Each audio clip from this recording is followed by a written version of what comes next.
Bietene septembre kalo kletan nani samba flani muga ane nani ambe obela jirin fu yanfo o sigorola kuna funi ale wati sira ayo bisimila.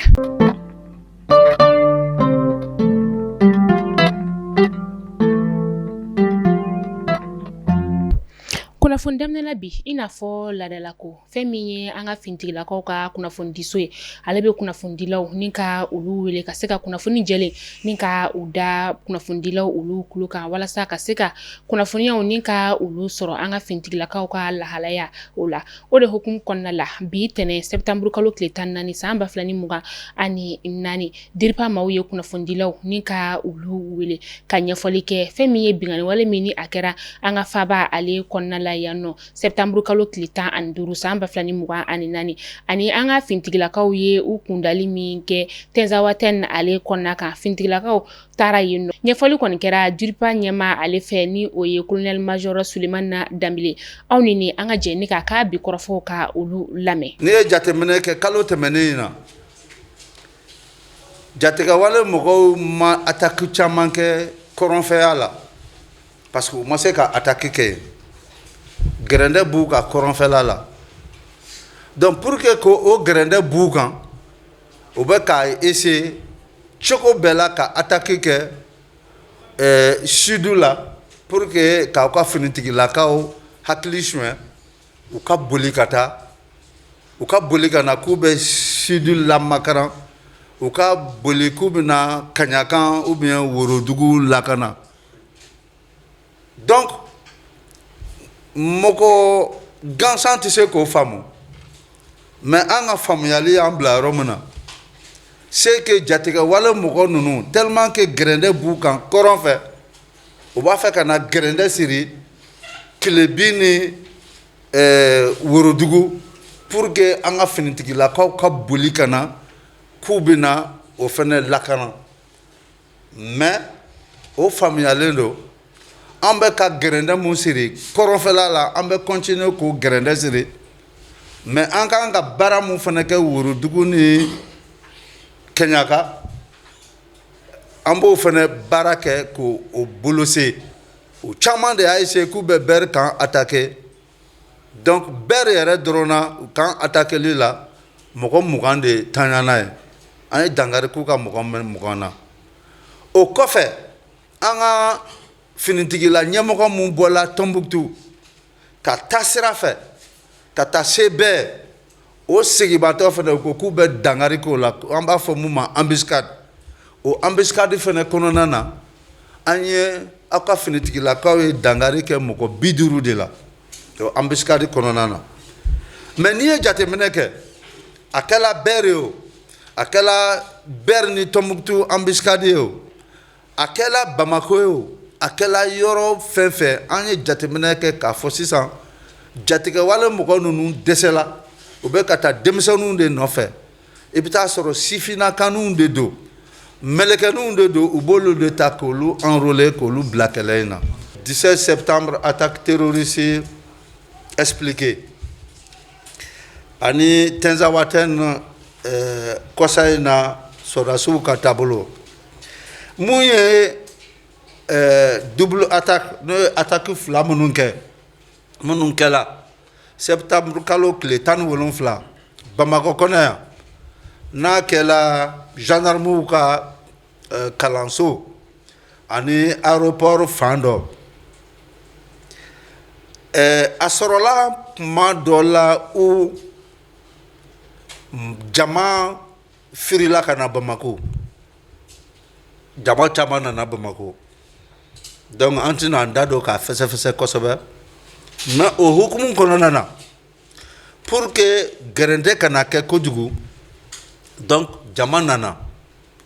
o hukumu kɔnɔna de la attaque ninnu kɛla ten donc attaque ninnu kɔnɔna na il s'est trouvé que école de la gendarmerie comme n y'a fɔ an na cogo min l'asymétrie c'est que mɔgɔ de sɔrɔla gendarmerie la mun y'a fɔ k'a fɔ nin heure da in na ekɔlidenw caman bɛ yen u sigilen bɛ nin bâtiment ninnu de kɔnɔ u bɛ wuli nin heure la u bɛ baara kɛ nin heure la marifa t'u bolo u bɛ tenue de sport de la u bɛ u ka corvée kɛ n'u tilala corvée la u bɛ jamana janjɔ yɛlɛ après u bɛ taa sport la donc o kuma kɔnɔna de la vers 5h30 jatigɛwale ninnu nana don gendarmerie kɔnɔ donc ni mɔgɔ mun janta yɛrɛ la olu bɛɛ dɔrɔn u bɛna u préparer u bɛ k'u ka corvée kɛ u bɛ k'u ka labɛnw lasabati ka na drapeau yɛlɛ ka tila ka taa sport la donc attaque in kɛla o kuma kɔnɔna de la donc o de y'a to u sela ka attaque boloda mais vite an ka finitigilaka minnu tun bɛ yen n'olu tun tɛ écoleden ninnu ye olu sela ka dangari k'u la joona donc n'i ye jateminɛ kɛ gendarmerie dɔrɔn na jatigɛwale mɔgɔ 14 o de drakila gendarmerie la donc o kuma kelen in na u sela ka taa aéroport fɛnɛ na mun ye sira mun bɛ ka na un peu senu yɔrɔ mun bɛ ka na senu sira fɛ donc u y'a essayé ka dangari kɛ aéroport fɛnɛ na à partir de là-bas o fɛnɛ na an ka finitigilakaw wulila ka dangari k'o la donc aéroport dɔrɔn fɛnɛ na 13 dangari de kɛla olu la yen donc c'est pour vous dire que oui u sela ka attaque ninnu kɛ mais dangari fɛnɛ kɛl'u la fɛn fɛn kɔni attaque kɛ ani fɛn fɛn tun bolila k'u bɛ boli c'est vrai population y'an dɛmɛ an yɛrɛ sela k'an piripiri ka dɔw minɛ mais population fɛnɛ caman minɛ donc o bɛ taa mɔgɔ 60 ɲɔgɔn na o mɔgɔ 60 minɛlen mɔgɔw sɔrɔl'olu la mun sela ka ɲɛfɔli kɛ mun y'a kɛ an ye faamuyali kɛ attaque in kɛla cogo min na ani a dogodogoni ɲɛw bɛɛ cogo min na an tɛna an da don o bɛɛ la mais hali bi baaraw bɛ sen na inchallah fɛn fɛn sen b'a la an bɛna dangari kɛ u bɛɛ la ni sen fɛ mɔgɔw wulila ko an bɛna taa tajuru sara kɛ Tinzawatène a ma dabɔ o kama a dabɔla de an bɛ se ka yala kɛ cogo min na an bɛ se ka population rassurer cogo min na an bɛ se ka contacti doni population ye cogo min na an bɛ se k'a jira cogo min na ko Tinzawatène ye Mali dugu dɔ de ye an finitigilakaw an bɛ se yen donc a dabɔla o taama kɔnɔna de la u taala bɔ an ka furew kan minnu tola la juillet kalo kɛlɛ ninnu na donc embuscade yɛrɛ kɛla yɔrɔ min u sela yen donc u taala ka taa su ninnu récupérer donc an ka taabolow bɛ cogo min na su kɔɲa la u y'o boli kan. An bɛ segin ka na an ka kunnafoniya ale kɔnɔna la tuguni an ka finitigilakaw ka ɲɛmaa ni o ye chef d'état major général des armées ko k'a da bɛɛ lajɛlen tulo kan ka fɔ ko olu kɔni ka baara kɔni tɛ fosi ka se ka karɔgɛlɛn diinɛ tigilamaw ni ka olu dɔdɔ ka dankari u la o de hukumu kɔnɔna la karido octobre kalo tile 13 san 2024 dunakaw olu fɛ yen nɔ duna ale bɛ Mondoro sigida o la Mondoro bɛ Douanzan o lamini na fɛn min ye karɔgɛlɛn diinɛ tigilamaw ye sa an ka finitigilakaw kɔni ye pankurun kɔni kɛ ni ka olu gosi yɔrɔ min na sa o de ye AES ka fanfɛlaw ye ni o ye Liptako Guruma ye ale ni Burkina Faso ni Mali ni Niger ni ɲɔgɔn cɛ finitigilakaw ka ɲɛmaa ni o ye état major général ye ko k'a da dugulama bɛɛ lajɛlen tulo kan ko bɛɛ kɛ hakili sigi ka sababuya kɛ olu bɛ dugu o kɔnɔna la walasa ka se ka bɛn ani kelenya ni ka o sabati ka se ka maaw n'u bolaminɛw ka olu kisi. Dr Etienne Fakaba Sisoko ale kɔni ye waati labilali ni ka o sɔrɔ an ka kiritigilamaw olu fɛ sɔgɔmada in na a kɛra an ka kirisoba o kɔnɔna la a yirala k'a fɔ ko a ka kiri kɔni laban kɔni bolodalen don ni ka novembre kalo tile 11 natɔ ma kɔnɔ san 2024. Mouvement Ambiko ni ale ɲɛmaa ye Fatumata Batuli Ɲang ye ale kɔni ka mouvement ka laɲini tɛ fosi degun bɛ maa minnu kan ka se ka degun ta ni ka bɔ olu kan o de siratigɛ la fɛn min ye a ka programme ye o de ye ko dugu kelen jibɔndo kelen o de siratigɛ la sa fɛn min ye ɲɔrɔndu sahɛlikaw ye olu kɔni ye jibɔndo ni ka o sɔrɔ mouvement Ambiko maaw olu la min ni a jimoto bɛ t'i jɔ 11 o bɔɲɔgɔnra nin kɛra nisɔndiyaba ye dugulamaw olu bolo k'a sababuya kɛ ko miniji ɲuman kɔni olu bɛ na o sɔrɔ an b'aw ladɔnniya k'a fɔ ko nin ye mouvement Ambiko ka jibɔndo 250 de kɛlen ye dugu olu kɔnɔna la. An ka faba kɔnɔna la yan nɔ sanji kɔni ale kɛra sababu ye ni ka ji kɔni ka o walankata ka don sigida caman olu kɔnɔna la o ji walankatali kɔni fana kɛra sababu ye ni ka ji kɔni ka ale yɛlɛn kosɛbɛ a kɛra sababu ye fɛnɛ ka tiɲɛ caman ni ka o don maaw olu n'u bololaminɛw kunna.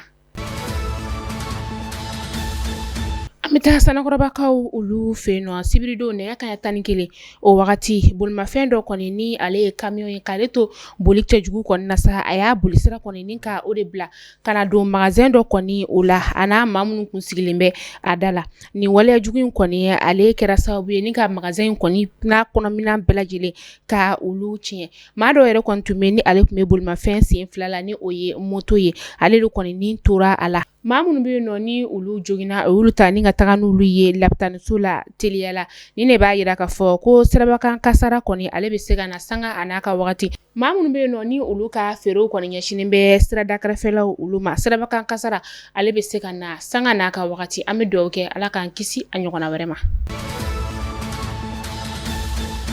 An bɛ wagati min na i n'a fɔ sisan nɔ bolimafɛn o bolimafɛn ni i kɔni bɛ bɔ an sɔngo dugu o kɔnɔna la o bɛ kɛ sɔgɔmada nɛgɛ kanɲɛ 8 o wagati fɔlɔ sɔgɔmada nɛgɛ kanɲɛ 6 o de kun don u ka pɔsiw bɛna dayɛlɛ nɛgɛ kanɲɛ 8 ka taa se nɛgɛ kanɲɛ 17 ma a bɛ datugu o la ni hakilina in kɔni bɔra fɛn min ye fintigilakaw ka ɲɛmaw olu yɔrɔ la k'a sababuya kɛ lakanabaliya kɔni ale bɛ ka sinsin an sɔngo ni Gawo ni ɲɔgɔn cɛ nka ni hakilina in kɔni talen o ma kɛ bolimafɛn bolilaw olu sago ye nka fintigilakaw ka ɲɛmaw y'a yir'u la k'a fɔ ko n'i y'a ye kɔni u ye ni hakilina ye ni ka o ta a kun tɛ dɔwɛrɛ de o de ka se ka lakana ni ka o tɔ sinsin ka se ka maaw n'u bololaminɛw kisi.